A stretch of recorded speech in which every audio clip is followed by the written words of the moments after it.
안녕하세요. 크리스찬 독서실입니다. 오늘은 송준기 목사님의 내게 재물 얻을 능력을 주었다라는 책을 가지고 왔습니다.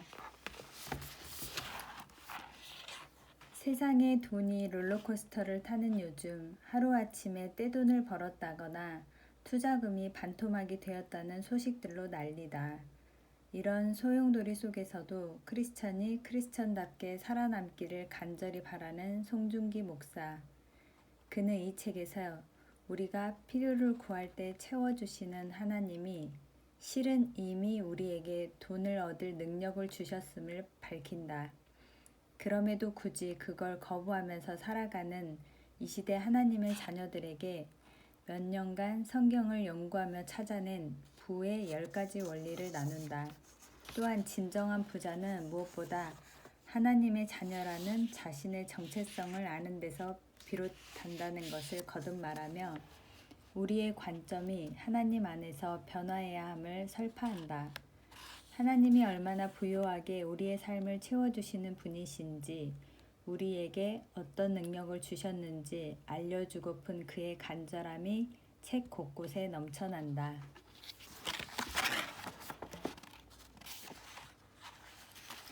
프롤로그. 돈 대신 돈 벌 능력을 주시다. 내가 어린 시절 우리 부모님은 새벽부터 새벽까지 일하셨다. 그래도 언제나 월세를 제때 내기 어려웠다.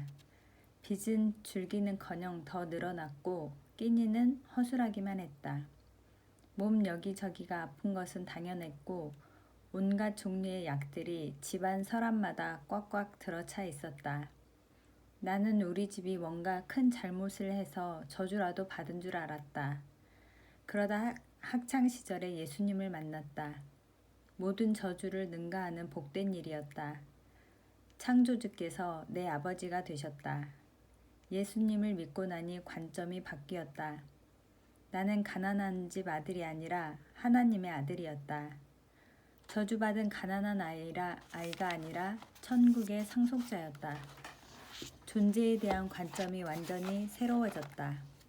그에 따라 생각과 말, 행동도 변했다. 먹고 싶은 것, 갖고 싶은 것들이 사라졌다. 예수님 때문이었다. 어떤 것들보다 하나님이 크게 보였다. 가난 때문에 한 번도 상처받아 본 적 없는 새 마음이 생겼다. 빚쟁이들이 단칸방으로 쳐들어와도 무섭지 않았다. 내 아버지는 자그마치 창조주시니까. 세상 모든 것이 다 내 안에 계신 하나님의 것이니 두려울 것이 없었다. 길을 지나다니는 좋은 자동차들도 부럽지 않았고 소시지 반찬을 싸우는 친구들의 도시락도 대단해 보이지 않았다. 그분은 모든 자동차의 주인이시고 모든 돼지들을 지으신 분이시니까. 내 마음은 움츠러들지 않았다.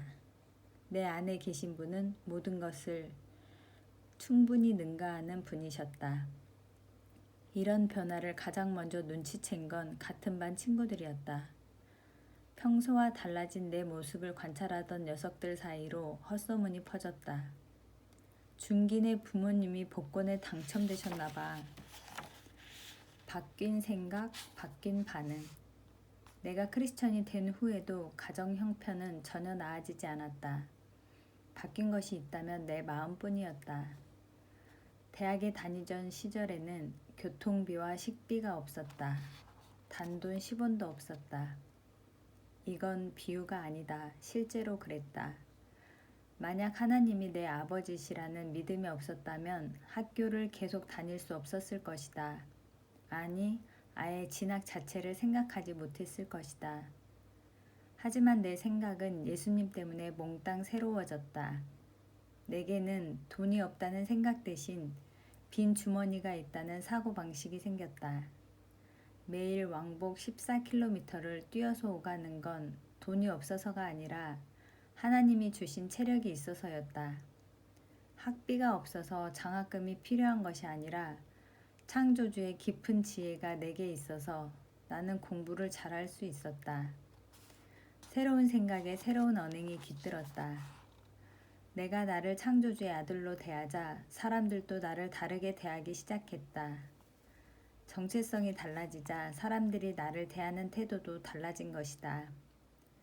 사람들이 내 말에 귀를 기울였고 누구도 나를 함부로 대하지 않았다.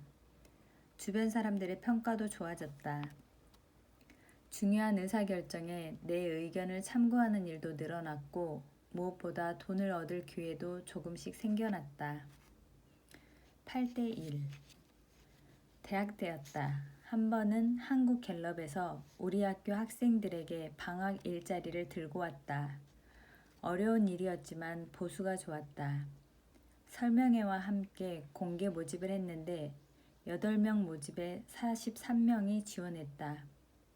갤럽에서는 인원 선발을 과 사무실에 맡겼다. 과 교수들과 선배들은 3가지 조건을 세우고 지원자들을 걸러냈다. 이 일의 유경험자일 것, 여학생일 것, 그리고 4학년일 것. 원칙이 생기자 지원자들 중 30명이 바로 탈락했다. 최종 8명을 추리기 위해 남은 13명을 한자리에 모아 구두 인터뷰를 진행할 것이라는 발표가 났다. 3가지 조건 중에 내게 맞는 건 하나도 없었다. 그러나 포기할 생각도 없었다. 그때 나는 생각이 들었다. 나는 하나님의 아들 아닌가? 이 일에게 너는 나의 기회라고 명명하면 내 말대로 될 것이다. 3가지 원칙을 통과한 사람들이 모이는 자리에 들어가자 인터뷰를 주도하던 대학생 선배가 내게 나가라고 했다. 하지만 당시 하나님의 아들이라는 자존감으로 충만했던 나는 이렇게 주장했다. 저는 3가지 원칙에 전혀 들어맞지 않습니다. 하지만 제 실력을 한번 증명해보고 싶습니다. 여기서 8명을 뽑아 진행하시는 것에 이견이 없습니다. 다만 시험 삼아 제게도 이 일을 맡겨주세요. 그리고 결과를 봐주세요. 만약 제가 이루는 성과가 그 8명의 합보다 더 탁월하다면 그때는 갤럽에서도 좋아할 것입니다. 어차피 외주 형태로 받은 일이니까요. 하지만 만약 제가 만들어낼 결과물이 다른 8명의 합보다 뒤떨어진다면 그때는 제가 일한 결과를 고스란히 8명에게 n분의 1로 돌려드리겠습니다. 그래도 저는 경험이라는 가치를 얻는 보상을 받으니 일한 것만으로도 충분할 것입니다. 건방지다고 생각할 수도 있었지만 다행히 하나님이 은혜를 얻게 하셨다. 이 제안은 승낙뿐 아니라 선배들의 지지도 얻었다. 그리고 여름방학이 시작되었다. 그해 여름의 기적. 일은 간단했지만 어려웠다. 공사 현장을 찾아가 포크레인 기사들을 대상으로 30분 정도 걸리는 설문 인터뷰를 1대1로 진행하고 10명분의 인터뷰를 결과로 통계를 내오는 일이었다. 내게 주어진 시간은 15일이었다. 나는 우선 통계 작업을 위해 관련 서적을 뒤져가며 공부했다. 5일이 지났다. 그리고 작업 현장을 파악하는 데 이틀을 썼다. 남은 일주일 안에 일을 마쳐야 했다. 마음은 급한데 가는 곳마다 퇴짜를 맞았다. 아예 공사장 출입 자체가 거부되기도 했다. 현장을 찾아간 날 첫날 해가 저물고 기사들은 복귀하는데 나는 한 건의 인터뷰도 성공하지 못했다. 실망이 컸다. 다음 날도 그 다음 날도 3일을 연속으로 공쳤다. 내가 시커먼 남학생이라서 그런가 싶기도 했다. 언뜻 실패감이 몰려왔지만 기도를 하자 다시 가슴이 뜨거워졌다. 나는 하나님의 아들이자 부자 중에 부자다. 포크레인도 기사분들도 모두 하나님 것이다. 심기일전한 다음날 새벽 눈을 떠보니 장대비가 내리고 있었다. 이런 날 인터뷰를 할 수 있을 리 없었다. 그러나 마음은 지난 9일간의 어느 날보다 확신으로 넘쳤다. 제단에 불을 내려주시길 기도하면서 물을 끼얹던 엘리야의 모습도 떠올랐다. 창조주의 아들이 가면 길이 열릴 것이라 믿어졌다. 믿음 충만해서 비옷을 걸쳐 입고 공사 현장으로 달려갔지만 현장에는 아무도 없었다. 우비도 소용없는 큰 비에 속옷까지 몽땅 젖어버렸다. 기도를 다시 시작하려는 내 눈에 임시 숙소로 만들어진 컨테이너 박스들이 보였다. 시간은 오전 10시. 개 중 하나의 문을 열고 들어가니 화투판이 한창이었다. 비가 멈추길 기다리는 인부들이 뒤섞여 게임 중이었다. 실례합니다. 포크레인 기사님 뵈러 왔습니다. 마침 고스톱을 치다 개평을 팔던 분이 포크레인 기사님이었다. 진즉 화투판에서 탈락해 심심하던 그분은 내 인터뷰 요청에 1시간이나 응해주셨다. 그리고 전 지역에 퍼져 있는 또 다른 100명의 기사분들에게 나를 연결시켜 주셨다. 장대비는 그 뒤로도 마감일까지 지속되었지만 나는 다음 숙소, 또 다음 숙소로 계속 안내를 받아가며 하루에 거의 20명씩 인터뷰를 진행했다. 언제 그칠지 모르는 비 덕분에 나는 더 많은 사람들을 인터뷰할 수 있었다. 어느새 마감일이 닥쳤다. 결과는 나의 승리였다. 학교에서 선발된 8명 중 4명은 단 한 건의 인터뷰도 해오지 못했다. 다른 4명 중에서는 단 1명만이 목표치를 달성했다. 그러나 나는 80명이나 인터뷰에 갈 수 있었다. 그해 여름 하나님은 내게 돈 대신 돈 벌 능력을 주셨다. 정체성이 먼저다. 세상 대부분의 일들은 면역적이다.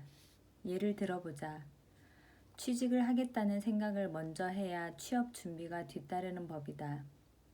금메달을 따겠다는 목표가 있는 선수가 그에 걸맞는 훈련 루틴을 시작한다. 부자가 되는 것도 크게 다르지 않다. 99%의 사람들은 돈을 많이 벌 방법을 찾는다. 하지만 진실은 소수의 사람들에게만 공개된다. 먼저 부자의 마인드를 가져야 실행 방법이 바뀌고 마지막에 돈도 주어지는 것이다. 나는 예수님을 만나고 난 후에야 부자가 무엇인지 제대로 알았다. 부자로서의 정체성이 방법이나 돈보다 먼저다. 재물은 뒤따라오는 결과물일 뿐이다. 그러고 보면 크리스찬보다 더 큰 부자 정체성을 가진 존재는 세상에 없다. 생각해보라. 세상 어떤 재벌의 재산이라도 창조주의 부에 전혀 미치지 못한다. 그런데 그분이 내게 어떤 분이신가? 하늘 아버지가 아니신가? 창조주 하나님이 바로 나의 아버지시다. 여기서부터 변화가 시작된다. 새로운 정체성 인식이 언행을 뒤집는다. 그러면 방법도 바뀌고 결국 이전과 다르게 돈도 만들어낼 수 있게 된다. 재물은 눈에 보인다. 하지만 부의 정체성은 눈에 보이지 않는다. 부의 정체성은 마치 땅에 심긴 씨앗과 같다. 겉으로 보면 아무것도 없다. 하지만 추수 때에 대한 믿음이 있는 농부의 눈에는 그것이 보인다. 그래서 행동한다. 보이지 않는 것을 보이는 것처럼 가꾸고 경작한다. 그러면 결국 씨앗은 땅을 뚫고 나와 나무로 성장한다. 그리고 눈에 보이는 열매들을 맺는다. 결국 믿음이 능력이다. 믿음은 보이지 않는 것을 보이는 것으로 연결해내는 힘이다. 믿음의 힘은 말씀을 먹고 자란다. 즉, 모든 믿음 액션의 뿌리는 결국 말씀이다. 이 책을 시작하며 부자 정체성에 대해 이야기했다. 다시 말하지만 순서가 중요하다. 부자가 되려고 애쓰는 것이 부를 만들어내는 것이 아니다. 변화는 원인이 아니라 결과다. 마음이 먼저 성경의 진리로 가득해지고 그 뒤를 따라 언행이 바뀌면 새로운 행동이 반복된다. 그런 일련의 과정을 거치며 보이지 않던 부의 정체성도 보이는 실제로 점차 드러난다. 시편 기자는 말씀이 내 발의 등이며 길의 빛이라고 했다. 부에 이르는 여정도 이와 같다. 말씀을 따라. 처음 예수님을 만난 뒤 강산이 3번이나 바뀌었다. 하루하루가 쌓이는 동안 나는 목사가 되었고 유학을 다녀왔다. 선교적 교회를 개척하기도 했다. 카페도 열고 빵집도 열었다. 지금은 웨이 빌리지라는 비즈니스 선교 공동체 교회를 개척 중이다. 크리스천 정체성을 따라 내 언행이 바뀌고 그 결과물들이 차곡차곡 쌓이자 형태가 보이기 시작했다. 그중 하나가 부에 대한 것이다. 대체 부자란 어떤 사람인지, 또 하나님은 이에 대해 성경을 통해 어떻게 말씀하고 계신지에 대한 것이다. 그래서 내가 했던 신학 공부를 바탕으로 이에 관한 성경의 내용을 신학적으로 정리해보고자 했고, 기억하기 쉽도록 10가지 원리로 공식화해 보았다. 당신이 할 일은 간단하다. 지금부터 10주에 걸쳐 이 책에서 다루는 10가지 원리를 한 주에 한 원리씩 천천히 읽어나가는 것이다. 왜 10일이 아닌 10주인가? 좋은 것들은 천천히 진행되기 때문이다. 밀도가 높아야 튼튼하다. 빠른 변화일수록 나중에 요요 현상도 심해진다. 이 책에서 제안하는 성경이 말하는 10가지 부의 원리를 각각 7일씩 묵상하며 삶에 적용해 보라. 그렇게 체득해 보라. 10주의 과정을 통해 믿음 근육의 밀도를 천천히 높여보라. 파트 1. 왜 성경으로 돈 이야기를 해야 하는가? 1장. 돈이 안 중요하다고? 평생 들어온 이야기. 우리가 평생 교회에서 들어온 돈에 대한 이야기를 요약하자면 이 두 문장이면 될 것 같다. 돈은 중요하지 않다. 그러나 11조는 꼭 해라. 이런 식의 이야기를 들을 때면 왠지 모를 반감이 치밀어 오르곤 했다. 하지만 돈이란 게 워낙 민감한 주제이다 보니 대놓고 표현할 수는 없었다. 다만 속으로 크게 외칠 뿐이었다. 정말 돈이 안 중요하다고? 돈이? 오해 없길 바란다. 내가 돈이 많아서 이런 생각을 했던 건 아니다. 교회 안팎 어딜 가나 돈 이야기를 들어서 그랬다. 인터넷, 대중매체 할 것 없이 거의 모든 경로를 통해 사람들은 돈과 관련된 이야기를 한다. 그만큼 우리의 삶은 돈과 깊이 연관되어 있다. 지금 텔레비전을 틀어보라. 오늘 저녁 뉴스에서도 돈과 관련된 주제는 빠지지 않고 등장할 것이다. 어딜 가든 돈이 필요하고 무엇을 하든 돈이 관련되어 있다. 물론 성경에서도 돈은 중요한 이슈다. 숫자로 표현해보면 느낌이 확 온다. 성경에 돈과 관련된 구절은 2359절 정도나 된다. 다른 주제보다 훨씬 많다. 예를 들자면 무서워 말라 혹은 평안하라 라는 말씀은 약 300구절, 기도나 믿음과 관련된 구절은 500개가 조금 넘는다. 이들과 비교하면 돈에 대해 다루는 성구는 정말 월등히 많다. 심지어 사복음서에 등장하는 예수님의 비유 중에서는 약 35%가 돈과 관련이 있다고 한다. 만약 돈이 중요한 문제가 아니라면 성경이 이렇게 반복해서 다루지 않을 것이다. 왜 이렇게 여러 번 말할까? 성경이 돈과 관련된 주제를 반복해서 이야기하는 이유를 3가지 정도로 정리해보면 이렇다. 먼저, 집중시키기 위함이다. 사실 성경은 매우 경제적인 책이다. 1.1획도 허투루 기록된 것이 없고 성령께서 구원을 얻기 위해 꼭 필요한 지식만 선별해서 기록하게 하신 책이다. 그러니 여기에 반복되는 구절이 있다면 이미 그 자체로 의미가 있다. 이거 왜 이렇게 많이 나오지? 살펴봐야겠군. 이런 것이다.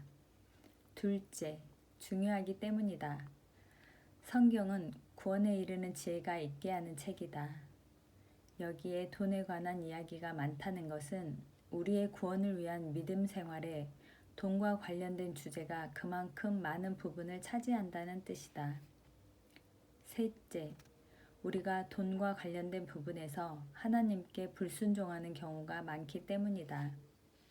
어떤 지적이 반복된다는 것은 우리가 그 부분을 고집스레 바꾸지 않는다는 뜻이다.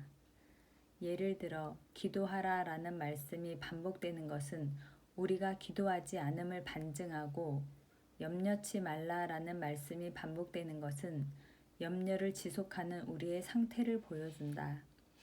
이렇듯 특정한 말씀의 반복은 우리의 교만과 불순종을 의미한다. 이런 의미에서 성경이 반복해서 돈을 이야기하고 있다면 우리는 어떻게 해야 할까? 여전히 중요치 않다라며 외면하거나 무시해도 될까? 오히려 더욱 의도적으로 성경을 붙잡고 돈 이야기를 나눠야 하는 것은 아닐까? 교회에서 돈에 대해 말하기. 성경은 돈 문제를 반복해서 말한다. 그럼에도 불구하고 성경을 들고 돈에 관한 이야기를 하기는 어렵다. 성 문제와도 비슷한 점이 있다. 존 파이퍼는 성과 돈이 어떻게 서로 연결되어 있는지를 이렇게 말했다. 이들은 모두 당신의 삶에서 하나님의 지고의 가치가 무엇인지를 드러내는 방법들이거나 혹은 당신이 생각하는 다른 어떤 것에 지고의 가치를 드러내는 방법들입니다. 돈과 성과 권력에 대해 당신이 생각하고 느끼고 행동하는 방식이 당신이 가장 소중하게 여기는 것이 무엇인지를 드러내준다는 말입니다. 하나님인지 아니면 하나님이 만드신 그 무엇인지. 성경은 성 문제에 대해 반복해서 말한다. 그러나 교회에서는 이 부분을 대놓고 다루지 않는다. 돈에 관한 주제 역시 그만큼 쉬쉬한다. 성경에 분명히 나오는데도 특히 이 주제를 꺼리는 이유는 명확하다. 두 가지 때문이다. 첫 번째 이유는 치부를 들키기 싫어서다. 실제로는 하나님보다 돈을 더 사랑하지만 겉으로는 아닌 척하고 있어서다. 이런 모습은 비단 오늘만의 이야기가 아니다. 예수님 시대에도 그랬다. 2000년 전 예수님이 돈에 대해 말씀하셨을 때 사람들은 그 말씀들을 환영하지 않았다. 오히려 예수님을 비웃었다. 예수님의 말씀이 틀려서가 아니었다. 듣는 이들의 마음에 돈 사랑이 가득해서였다. 그 모습을 성경은 이렇게 증거한다. 바리새인들은 돈을 좋아하는 자들이라 이 모든 것을 듣고 비웃거늘. 그때나 지금이나 죄인의 속성은 크게 다르지 않다. 돈을 사랑하는 사람들은 성경적으로 돈을 다루는 이야기를 싫어한다. 차라리 나는 하나님보다 돈을 더 사랑합니다 라고 죄를 고백하면 오히려 성경적이다. 하지만 신앙사회에서는 그랬다가 불쌍히 여김을 받기보다 정죄당하기 쉽다. 같은 죄를 짓는 사람들이 너무 많아서 그렇다. 진짜 성 문제랑 비슷하다. 사람은 사회적 동물이라 자신이 속한 문화 코드에 어느 정도는 순응한다. 모두가 감추는 것은 나도 감춘다. 세상에서도 돈을 사랑한다고 말하면 욕먹기 쉬운데 기독교 사회에서 돈 사랑을 드러내기란 더더욱 어렵다. 그래서 이중성을 띈다. 속으로는 돈을 숭배하지만 겉으로는 하나님만 높이는 척한다. 그런 사람에게 성경 말씀으로 돈에 대한 이야기를 하면 아니 불쾌해한다. 더욱 진심을 숨긴다. 말씀의 진리는 빛과 같고 숨은 죄는 칠흑 같다. 어둠이 빛을 좋아할 리 없다. 그렇다면 이런 이중적 태도를 취하지 않는 사람들은 다를까? 아니다. 그들 역시 돈 이야기를 꺼린다. 돈이 거룩하지 않은 것이라고 생각하기 때문이다. 돈에 대한 오해, 이것이 돈 이야기를 꺼리는 두 번째 이유다. 이것은 단지 몇몇 사람들의 이야기가 아니다. 대부분의 크리스천이 돈이 악하다고 믿는다. 물론 이것이 성경적인 진실은 아니다. 돈에 대한 좋은 경험이 거의 없는 세상이 준 거짓말이다. 말씀은 우리의 경험과 다른 이야기를 한다. 돈이 악한 것이 아니라 돈을 사랑함이 악이라고. 진짜다. 성경에서 그 구절을 찾아 돈을 사랑함이라는 문구에 동그라미를 그려보자. 돈을 사랑함이 일만하게 뿌리가 되나니 이것을 탐내는 자들은 미혹을 받아 믿음에서 떠나 많은 근심으로써 자기를 찔렀도다. 그런데 이렇게 말하면 단골로 등장하는 질문이 있다. 예수님이 낙타가 바늘기로 나가는 것이 부자가 하나님의 나라에 들어가는 것보다 쉬우니라 라고 말씀하시지 않았느냐는 것이다. 맞다. 이 구절은 틀림없이 예수님의 말씀이다. 영원토록 변함없을 하나님의 음성이다. 하지만 이 질문을 던지는 사람은 반드시 전체를 다 하나님의 말씀으로 받아야 한다. 적어도 이 구절이 속한 장이라도 다 읽고 질문해야 한다. 이 말씀의 다음 구절은 이렇다. 예수께서 그들을 보시며 이르시되 사람으로서는 할 수 없으되 하나님으로는 그렇지 아니하니 하나님으로서는 다 하실 수 있느니라. 해당 구절이 속한 10장 전체의 핵심은 구원에 있다. 부자뿐 아니라 가난한 자든 중산층이든 그 누구라도 천국에 갈 자가 없다는 것이 맥락이다. 그러나 하나님께서는 예수님을 통해 죄인 중 누구라도 구원할 능력이 있으시다는 것이 이 말씀의 결론이다. 이렇게 설명하면 질문자는 대부분 그럴 리 없다며 그냥 떠난다. 내가 성경을 잘못 해석하는 것이라고 주장하기도 한다. 하지만 아니다. 그저 장 전체를 읽는 수준에서 요약했을 뿐 해석은 아직 시작하지도 않았다. 죄인은 눈이 있어도 보지 못하고 귀가 있어도 듣지 못한다. 그들은 보고 싶은 것만 선택한 후 자기 멋대로 곡해한다.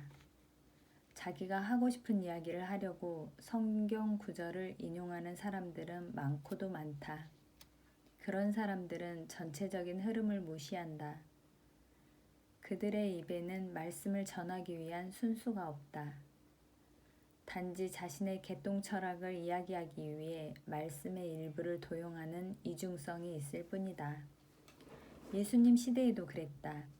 그분의 제자들을 포함해서 군중도 순수하지 않았다. 저마다 듣고 싶은 것들이 있었고 그와 다른 말씀을 하시면 예수님을 배척했다. 성경이 말하는 돈. 그렇다면 성경은 돈에 대해 어떻게 말하는가? 나는 이 문제에 답하기 위해 아래와 같은 6단계의 작업을 마쳤다. 1단계. 먼저 돈에 관련된 성구들을 찾아보았다. 2단계. 각 구절의 전체 맥락을 살폈다. 3단계. 관계 있는 부분들을 서로 연결했다. 4단계. 돈 문제로 어려움을 겪는 이들을 상담했던 내용을 주제별로 분류했다. 5단계. 보다 보편적으로 나눌 수 있도록 원리화해서 나열했다. 6단계. 나열된 원리들을 말이 되도록 재별했다. 그 결과 다음과 같은 10개의 원리로 정리할 수 있었다. 1원리. 하나님을 경외하는 사람에게 부가 따라온다. 2원리. 하나님은 모든 부를 이미 나에게 맡기셨다. 3원리. 하나님을 사랑하지 않으면 돈을 사랑하게 된다. 4원리. 돈은 지배와 이용의 대상이다. 5원리. 하나님은 재물 얻을 능력을 주셨다. 6원리. 가난한 자라도 경작하면 부하게 된다. 7원리. 부지런히 수고하는 자에게 부가 따라온다. 8원리. 돈은 그 용도를 아는 사람을 따라온다. 9원리. 부는 4대까지 물려줄 산업을 하는 사람에게 온다. 10원리. 부는 소유가 아니라 영향력이다. 여기까지 진행하는데 2년이 걸렸고 그 사이 내 신앙은 큰 변화를 겪으며 또 한 단계 성장했다. 청지기로서 내가 얼마나 많은 것을 받았는지를 깨달으며 놀랐고 그에 걸맞지 않은 내 무지와 게으름에도 놀랐다. 이전까지 나는 주어진 재정을 내가 사용하든 다른 사람을 돕는 데 사용하든 항상 제로로 만들어버리는 몹쓸 패턴을 반복하고 있었다. 그것이 만든 가난은 거룩한 것이 아니었다. 돈은 악하다라는 식의 잘못된 지식에서 나온 게으른 일상이었다. 나는 청지기로서의 삶을 다시 한번 시작하기로 선언하며 회개했다. 하나님이 다양한 방법으로 주신 재정들을 모두 소비해버렸던 씀씀이부터 돌이켰다. 아무리 적은 금액이라도 하나님께서 내게 맡겨주신 소중한 것으로 여기며 돈을 관리하기 시작했다. 그러고 나서 주변을 둘러보니 나와 같이 재정 문제로 어려움을 겪고 있는 사람이 한둘이 아니었다. 세상도 몸살을 겪고 있었다. 이제는 내가 받을 것을 나눠줄 차례였다. 말씀 해법을 들고 선교적 교회의 개척 현장에서 많은 사람들을 접하면서 사탄의 세력이 만몬 우상화를 교묘하고도 끈질기게 진행하고 있음을 보고 있다. 이후에 다시 설명하겠지만 만몬은 가난한 자나 부자를 가리지 않는다. 사람은 모두 돈 문제에 취약하기에 가난이 거룩을 보장하는 것도 아니고 부자만 만몬의 지배를 받는 것도 아니다. 우리는 살아가는 동안 돈 문제를 피해갈 수 없다. 목회 현장에서는 특히나 더 매일 직면하는 과제다. 설사 내게 특별한 일이 생기지 않을 때도 마찬가지다. 성도는 서로 연결되어 있기에 교인 중 누군가에게 어떤 식으로든 돈 문제가 생기면 그것은 곧 나의 영적 책임이자 고민이 된다. 세상의 돈 문제는 넓고도 다양한데 목사인 나의 경험은 좁기만 하다. 일일이 해법을 제안하기가 어렵다. 그러나 목사는 성경 전문가가 아닌가. 말씀의 원리를 보이며 열매보다 뿌리의 변화를 촉구하는 사람이다.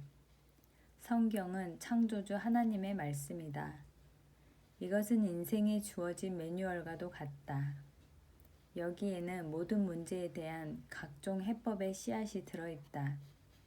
뿐만 아니라 원리를 각자의 상황에 맞게 가져다 쓰며 해법을 만들어내는 지혜까지 주는 책이다. 그래서 일일이 쫓아다니며 돕는 것에 앞서 성경을 뒤져 원리들로 정리했다. 그리고 내가 먼저 실행해보고 다양한 책과 만남들로 검증도 거쳤다. 좋은 열매를 맺으려면 나무가 좋아야 한다. 모든 보이는 것에는 보이지 않는 뿌리가 있다. 돈이 보이는 것이라면 그 이면에는 부자 정체성이 있고 이는 앞에서 언급한 10가지 원리대로 작동한다.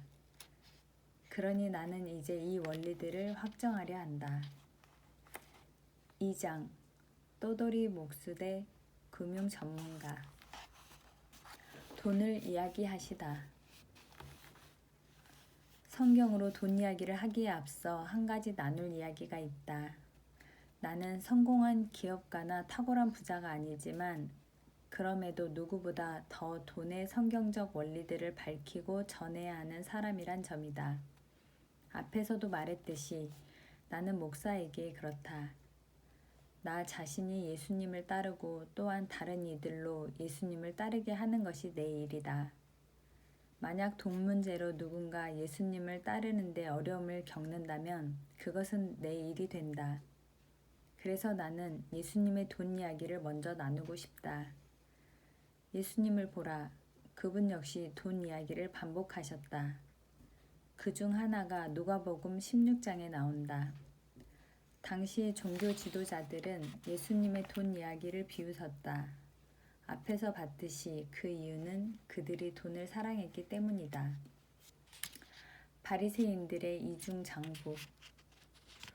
당시 종교 국가였던 유대 국민이 내는 세금은 순수하지 않았다. 세금 시스템 자체가 이미 이중적이었다. 하나는 로마의 수하들이 걷어내는 것이었고 다른 하나는 유대교를 위해 조상 대대로 내왔던 각종 헌금의 의무적인 이행이었다. 바리새인들은 둘 다에 관여했다. 금액 자체에 대해서만 아니라 영향력에 있어서도 그들은 정치와 경제를 통합 운영하는 큰손 집단이었다. 말하자면 돈에 대해서 누구보다 일가견을 가지고 있었다. 그들은 종교인이자 정치가 그리고 돈 전문가였다. 그 전문가들이 보기에 예수님은 아무것도 아니었다. 굳이 이력을 보자면 듣보잡 자영업자였다가 지금은 떠돌이 프리랜서 목수 총각이었다. 그러니까 계속 돈에 대한 이야기를 해댔고 사람들은 이상하리 많지 열광했다. 바리새인들과 돈 문제로 직접 부딪히기 전까지 예수님이 하셨던 돈과 관련된 이야기만도 한가득이다. 누가복음 4장부터 7장까지만 해도 큰 흉년과 과부 이야기, 물고기 이야기, 모세가 명한 예물 이야기, 새 포도주와 낡은 부대 이야기, 먹어서는 안 되는 진설병 이야기, 복과 저주 이야기, 원수 구제 이야기, 500데나리온 빚진 자의 이야기, 향유 옥합의 가치 등이 있다. 그러다 누가복음 16장에서는 불의의 제물로 친구를 사귄 청지기 이야기를 꺼내셨다. 여기 등장하는 청지기는 이중장부를 썼다. 주인을 속이고 자기 실속을 챙겼다. 그들의 이름은 다름 아닌 이 세대의 아들들이었다. 바리새인들의 인물을 보라. 그들은 본래 하나님의 백성을 맡은 청지기였다. 문제는 그들이 두 주인을 섬긴다는 것이었다. 그들은 겉으로도 이중적이었고 속으로도 이중적이었다. 그들은 유대 나라의 하나님과 로마의 정치 제도를 동시에 섬겼다. 하나님의 법을 운운하며 헌금을 세금처럼 걷어갔고 동시에 로마가 털어가는 세금에는 침묵으로 지지했다. 그들 속에 숨겨진 이중성은 이보다 더 어두웠다. 그들의 다른 이름은 돈을 사랑하는 자들이었다. 그 중심에는 하나님도 로마도 없었다. 다만 돈이 있을 뿐이었다. 돈을 사랑했기에 철저했다. 그들의 이중장부는 자신들을 위한 것이었다. 비전문가 제자들. 예수님은 제자들에게 이중적인 바리새인들의 모습을 보여주셨다. 그리고 물으셨다. 너희가 만일 불의한 재물에도 충성하지 아니하면 누가 참된 것으로 너희에게 맡기겠느냐? 질문은 제자들을 향해 던져졌으나 정작 뜨끔했을 이들은 바리새인들이었다. 예수님은 이중적인 바리새인들 앞에서 이중적인 질문을 던지신 것이다. 그렇다면 제자들의 입장에서 예수님의 말씀을 살펴보자. 주님은 비유를 통해 제자들에게 돈에 대한 중요한 관점을 전해주셨다. 영원하지 않은 없어질 재물에 있어서 그들보다 더 지혜로워야 한다는 것이었다. 이 비유는 언뜻 이해가 가지 않는다. 불의한 일을 칭찬하는 듯 보여서다. 그러나 바리새인들은 쉽게 이해할 수 있는 이야기였다. 문제는 제자들이었다.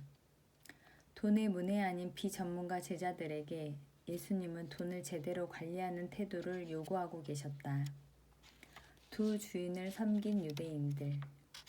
군중의 마음은 어떠했을까? 말씀을 함께 듣고 있던 대부분의 유대인들은 세금 시스템에 비판적이었다. 특히 바리새인들의 이중장부에 대해 분노했다. 화가 난 사람들 중에는 정치적인 전복을 꾀하는 집단도 있었다. 하지만 예수님의 눈에는 불의한 자들이나 이들에 대해 화내는 자들이나 독인 객인이었다. 악인의 형통에 대한 분노와 그들을 부러워하는 마음은 한 통속이었다. 미움이나 살인이나 모두 죄인 것처럼 가늠하는 눈길이나 실제 간음이나 둘 다 간음인 것처럼 마찬가지다. 바리새인들이 돈을 사랑하는 태도에 분노한 사람들도 결국 돈을 사랑하는 자들이었고 두 주인을 섬기는 자들이었다. 예수님은 이렇게 말씀하셨다. 집 하인이 두 주인을 섬길 수 없나니 혹 이를 미워하고 저를 사랑하거나 혹 이를 중히 여기고 저를 경히 여길 것임이니라. 너희는 하나님과 재물을 겸하여 섬길 수 없느니라. 오늘을 사는 우리. 역사는 반복되고 성경은 오늘날 우리 안에서도 현재 진행형이다. 우리는 자주 두 주인을 섬기지 말라는 문제를 가난한 자와 부자의 대결 구도쯤으로 전락시켜버린다. 하지만 그것은 전부가 아니다. 돈은 무조건 문제가 되니 아예 가난하기로 선택한 사람들이 있다. 이런 이들은 있는 대로 다 소비해버리는 경제 시스템을 가동시킨다. 매월 얼마의 수익이 있든 그것을 매번 제로로 만들면서 말씀대로 산다고 착각한다. 같은 논리를 다른 내용에 대입해보면 이해가 쉬울 것이다. 부모가 이혼하는 걸 보고 자기는 결혼하지 않겠다는 청년, 교회에 대한 부정적인 뉴스를 보고 예수님을 떠나겠다는 성도를 생각해보라. 돈의 액수는 문제가 아니다. 진짜 문제는 마음이다. 오염된 경험이 마음의 상처로 작용하며 말씀의 진리를 가로막으면 문제가 된다. 있는 그대로 듣기. 하나님과 재물을 겸하여 섬길 수 없다라는 말씀 자체는 전혀 어렵지 않다. 말씀 그대로다. 하나님과 재물은 함께 섬길 수 없다. 단순하다. 오해의 여지가 없다. 그러나 많은 경우 순수하지 않은 마음으로 이를 곡해한다. 대부분은 들은 대로 받아들이지 못한다. 좌로나 우로 치우친다. 우로 치우친 사람들은 겸하여 섬길 수 없으니 아예 재물은 생기는 족족 다 없애자고 주장한다. 반면 좌로 치우친 이들은 재물을 섬기기 위해 하나님을 적당히 이용하며 둥글게 살자 한다. 우리는 말씀을 있는 그대로 볼 만큼 순수하지 않다. 오늘날 크리스천들이라고 말하는 많은 이들도 예수님 당시의 바리새인들이나 유대인들과 크게 다르지 않다. 재물을 섬기고 있으면서도 이중적 태도로 아닌 척하거나 아예 대놓고 하나님보다 가난이나 부에 더 신경을 쓰기도 한다. 돈 때문에 하루에도 12번씩 일희일비하는 모습 역시 재물을 하나님보다 더 섬기는 모습이다. 우리는 그리스도의 군사다. 군인의 미덕은 명령 해석이 아닌 복종 액션이다. 명령을 들었다면 들은 대로만 따르면 된다. 하나님과 재물을 겸하여 섬기지 말라는 말씀은 명령형이다. 그 말씀대로 따르면 성공이다. 성경에는 가지고 있는 재물을 다 소진하라거나 하나님을 이용해서 부를 축적하라는 말씀은 없다. 가난해야 천국 간다는 말씀도 없다. 누가복음 16장에서 돈에 대한 예수님의 말씀은 분명하다. 하나님을 최고로 섬기며 돈을 잘 이용하면 된다. 불의한 청지기를 뛰어넘는 지혜로 주어진 재물을 잘 관리하면 된다. 불의한 청지기 비유에 따르면 돈에 대한 책임은 제자들에게 있다. 예수님을 따른다면 당신도 이에 순종할 의무가 있다. 당신은 불의의 재물일지라도 하나님의 나라와 하나님의 의를 위해 재배치해야 하는 소명을 가졌다. 3장 부릉부릉. 이제 정말 시작이다. 우리는 왜 성경으로 돈 이야기를 해야 하는지 살펴보았다. 그렇다면 예수님이 돈에 대해 어떻게 말씀하셨는지 성경을 묵상함으로 시작해보자. 이유를 알았으니 실행에 옮겨야 하지 않겠는가. 당신의 마음을 정리하고 출발선에 서라. 다음의 과정을 따라가며 말씀을 묵상함으로 마음의 엔진에 시동을 걸어라. 첫째, 맥락 살펴보기. 둘째, 해당 챕터 반복 읽기. 셋째, 의미 생각해보기. 넷째, 적용점을 기도 제목 형태로 적어보기. 이 과정을 통해 지금부터 10주 동안 이 책을 읽어나가며 성경이 말하는 10가지 부의 원리를 받아들일 준비를 하라. 성경이 말씀하시는 바를 넉넉히 담을 수 있도록 마음 그릇을 충분히 넓혀두라. 1. 너그러움을 가지라. 내게 구하는 자에게 주며 내게 꾸고자 하는 자에게 거절하지 말라. 2. 구제를 자랑하지 말라. 그러므로 구제할 때에 외식하는 자가 사람에게서 영광을 받으려고 회당과 거리에서 하는 것 같이 너희 앞에 나팔을 불지 말라. 진실로 너희에게 이르노니 그들은 장이 상을 이미 받았느니라. 3. 돈을 하늘에 쌓아라. 오직 너희를 위하여 보물을 하늘에 쌓아두라. 거기는 좀이나 동록이 해하지 못하며 도둑이 구멍을 뚫지도 못하고 도둑질도 못하느니라. 4. 나와 너를 위해 행하라. 그러나 우리가 그들이 실족하지 않게 하기 위하여 내가 바다에 가서 낚시를 던져 먼저 오르는 고기를 가져 입을 열면 돈 한 세겔을 얻을 것이니 가져다가 나와 너를 위하여 주라 하시니라. 5. 돈에 대한 염려는 영성 킬러이다. 가시떨기에 뿌려졌다는 것은 말씀을 들으나 세상의 염려와 재물의 유혹에 말씀이 막혀 결실하지 못하는 자요. 6. 돈에 대해 염려하는 자는 예수님을 따르지 않는다. 그 청년이 재물이 많음으로 이 말씀을 듣고 근심하며 가니라. 7. 돈에 대한 이중잣대에 솟지 말라. 이르되 가이사의 것이니이다. 이에 이르시되 그런즉 가이사의 것은 가이사에게 하나님의 것은 하나님께 바치라 하시니. 8. 돈은 세속적인 것이라며 무시하는 태도는 잘못이다. 너희가 만일 불의한 재물에도 충성하지 아니하면 누가 참된 것으로 너희에게 맡기겠느냐. 돈에 대해 세상보다 더 지혜 없는 사람은 돈을 하나님처럼 섬긴다. 집 하인이 두 주인을 섬길 수 없나니 혹 이를 미워하고 저를 사랑하거나 혹 이를 중히 여기고 저를 경히 여길 것임이니라. 너희는 하나님과 재물을 겸하여 섬길 수 없느니라. 10.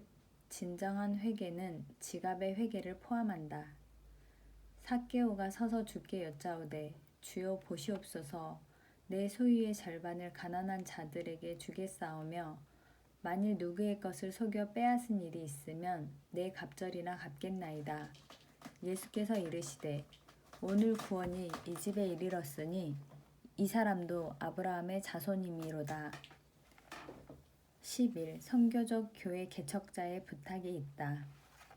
범사에 여러분에게 모본을 보여준 바와 같이 수고하여 약한 사람들을 돕고 또 주 예수께서 친히 말씀하신 바 주는 것이 받는 것보다 복이 있다 하심을 기억하여야 할지니라. 많은 소유에 대한 자부심은 영적 빈곤을 깨닫지 못하게 한다. 내가 말하기를 나는 부자라 부요하여 부족한 것이 없다 하나 내 공고한 것과 가련한 것과 가난한 것과 눈먼 것과 벌거벗은 것을 알지 못하는도다. 감사합니다.